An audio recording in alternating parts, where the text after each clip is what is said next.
लीजिएगा कि इस तरह की फाउंडेशन के शेड होंगे तो वो जो है ना इन कैटेगरी में फॉल करेंगे, यानी कि इस अंडरटोन की कैटेगरी में फॉल करेंगे। हम फाउंडेशन ले भी आते हैं, हमारी स्किन से मैच भी करता है, लेकिन थोड़ी देर के बाद वो ग्रे अजीब हो जाता है। वो इस वजह से होता है क्योंकि आपने, अगर आप स्किन वार्म है आपने पिंक अंडरटोन वाली फाउंडेशन लगा ली होती है, आपकी स्किन न्यूट्रल है आपने येलो लगा ली होती है, अगर आपकी स्किन कूल है भी तो आपने येलो लगा ली, तो फिर वो फाउंडेशन अच्छा नहीं लगेगा। तो ये आपके सामने सारे कलर्स हैं जो मैं शो कर रही हूँ, आप इनको ध्यान में अपने रख लें कि कभी भी आप फाउंडेशन बाय करें तो आप इस चीज़ को लाजमी ध्यान में रखें कि आपका जो फाउंडेशन है वो किस कैटेगरी में आता है, ठीक है, किस अंडरटोन की कैटेगरी में आता है। जब आप उसको स्वैच करोगे ना तो आपको पता चल जाएगा ये येलो है, न्यूट्रल है या क्या है। मैं बताऊंगी कि आप किस तरह से अपने फाउंडेशन के शेड को सेलेक्ट कर सकते हो। शेड को सेलेक्ट करना बहुत ज़्यादा मुश्किल होता है, बहुत मुश्किल होता है। तो अब आपके सामने मैंने फाउंडेशन के शेड्स को स्वैच किया है। अब आप जब भी जाओगे मार्केट में कहीं भी तो आपने इस तरह से अपने फेस पे 3-4 शेड लगाने हैं, ठीक है।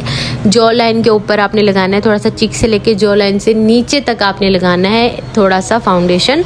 अपने फेस पे कुछ भी ना लगा के जाना, एंड जस्ट आपने उस फाउंडेशन को ब्लेंड भी करना है, ऐसे नहीं लगा के देख लिया, नहीं, ब्लेंड भी करना है फेस पे, ठीक है। अगर वो फाउंडेशन आपके फेस पे ब्लेंड ना हो, ठीक है, ब्लेंड होने के बाद एक पैच छोड़े, पैच यानी कि एक अजीब नज़र आए कि फाउंडेशन लगी हुई है, इट मीन वो आपका फाउंडेशन शेड नहीं है। अब ये कितने सारे मैंने लगाए हुए हैं, अब मैं इनको ब्लेंड भी कर रही हूँ तो एक पैच छोड़ रहे हैं, मैंने महसूस हो रहा है कि कुछ लगा हुआ है, तो मतलब वो आपका फाउंडेशन शेड नहीं है। भले से वो डार्क में आता हो, भले से वो फेयर में आता हो, डार्क लगाओगे भी तो नज़र आएगा कि आपने कुछ डार्क लगाया, फेयर लगाओगे तो वो तो ऑटोमेटिकली नज़र आएगा। अब ये दूसरा फाउंडेशन है जिसको मैं ब्लेंड कर रही हूँ, अपने फेस पे इसी तरह से ब्लेंड करना है। थोड़ा सा बुरा लगेगा आपका फेस कुछ देर के लिए, लेकिन फाउंडेशन अच्छा आ जाएगा। तो अब आप ये देखें कि मेरा फाउंडेशन बिल्कुल गायब हो गया, स्किन को क्लीन कर दिया, गायब हो गया और मैच हो गया मेरा बिल्कुल हाथों के साथ, बिल्कुल मैच हो गया, ठीक है। और ऐसा लग भी नहीं रहा कि कुछ उभरा सा लग नहीं रहा जैसे दूसरे लग रहे हैं, बल्कि ऐसा लग रहा है मेरी स्किन क्लीन हो गई है, सही है।